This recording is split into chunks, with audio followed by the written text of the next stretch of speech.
ఎందుకు కొడుతున్నారంటే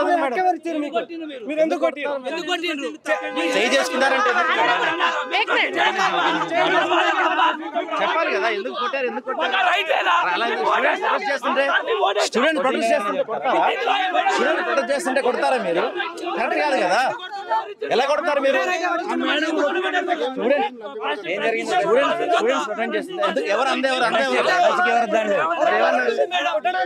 ఎవరు కొట్టింది?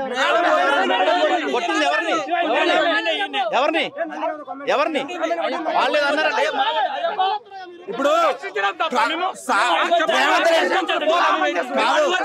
రేవంత్ రెడ్డి గారు ఏమన్నారు, ప్రశ్నించే హక్కు అందరికి ఉంది, ఎవరైనా ప్రశ్నించొచ్చు అన్నాడు. కానీ ఏమంటే ఇప్పుడు ఆమె కొడుతుంది. రైట్ లేదా? మేము అడగాలి, మేము ఆడి వరకు వాయిస్ వినిపించలేం కదా, ఆయన దగ్గరికి పోయి మాకు అపాయింట్మెంట్ ఉంటుంది కదా, మేము అడగాలి కదా, అడగొద్దా? మేము నిరసన తెలపండి అని చెప్పింది కదా, నిరసన తెలపడం కూడా తప్పేనా? ఎవరు వాయిస్ రికార్డు ఉంది చెప్పి పోలీసుల కోసం పెట్టిర్రు, మా విద్యార్థుల కోసం పెట్టిరు తెలియదు అన్న. ఈ వీడియో చూడన్నా. CM Revanth Reddy job calendar వేసి ఆర్ట్స్ కాలేజ్ ముందు సమావేశం పెడతాడు. ఇప్పుడు జాబ్ క్యాలెండర్ ఏది? జాబ్ క్యాలెండర్ వేసి సమావేశం పెడతాడు. జాబ్ క్యాలెండర్ లేదు, ఏం లేదు, ఆయన సమావేశం పెట్టిండు. ఇప్పుడు మళ్ళీ ప్రశ్నించే హక్కు ఉందంటాడు, కానీ వాళ్ళు వచ్చి కొడతారు. మేము ఇంతగానో మొత్తుకున్నా కూడా పడుచుకోకుండా పోతున్నాడు. మా అమ్మ మా ఫ్యామిలీ ఉంటుంది కదా, మాకు కూడా వాళ్ళే మమ్మల్ని కలగాలి. మా అమ్మ నన్ను మేము కూడా చూసుకోలే కదా, చూసుకోలే కదా. ఎన్ని రోజులు పని చేస్తారు వాళ్ళు ఇంకా మా కోసం? అందుకోసమే కదా మాకు ఆయన ఏమో శత్రువు సీఎం. మాకు జాబు లేదు, మేము చదువుకొని వెళ్ళిపోతాం కదా.